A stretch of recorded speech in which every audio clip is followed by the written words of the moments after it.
இந்த உலகத்தில் வாழக்கூடிய ஒவ்வொரு மனிதனும் வாழ்க்கையிலே சிறந்தவனாக ஆக வேண்டும், உயர்ந்த தரத்தை அவன் தொட வேண்டும் என்று ஆசைப்படுகிறான். நல்ல முறையில் வாழ வேண்டும், இந்த உலகத்திலே சிறந்த முறையிலே வாழ வேண்டும் என்றெல்லாம் ஒரு மனிதன் ஆசைப்படுகிறான். ஆசைப்படுவதிலே தவறில்லை, மார்க்கத்தில் தவறில்லை. நம்மிலே கூட சிலர்கள் நிறைய வாழ்க்கையிலே அனுபவம் உள்ளவர்கள் தாம் விரும்பும்படி வாழ வேண்டும் என்று நினைக்கிறார்கள்.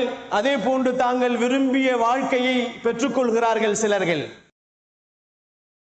ஒவ்வொருவரும் தங்களுடைய விருப்பங்களை தக்கவாறு, தங்களுடைய ஆசைகளுக்கு தக்கவாறு தங்களுடைய வாழ்க்கையை அமைத்துக் கொள்வதை நாம் இந்த உலகத்திலே பார்த்து கொண்டுதான் இருக்கிறோம்.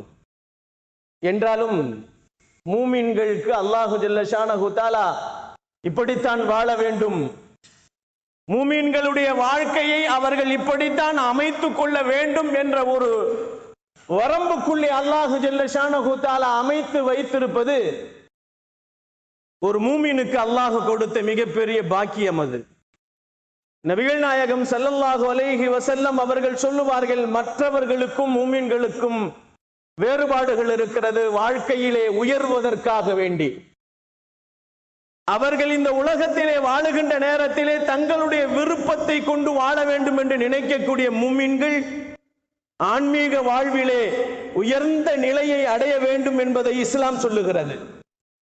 மனிதர்களாக வாழக்கூடிய நாம் மனிதர்களிடத்தில் கையேந்த கூடாது என்று இஸ்லாம் சொல்லுகிறது.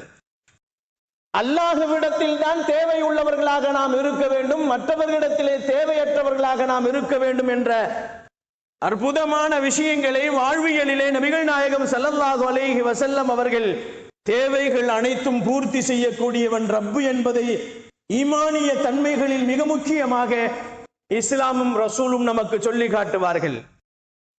உலகிலேயே மிகச்சிறந்த மூமினாக, மிகச்சிறந்த முஸ்லிமாக வாழ வேண்டும் என்று சொன்னால், அல்லாஹ்வினுடைய பொருத்தத்தை பெற்று வாழ வேண்டும் என்று சொன்னால், இப்படியெல்லாம் நிறைய பேர்கள் ஆசைப்படுகிறார்கள்.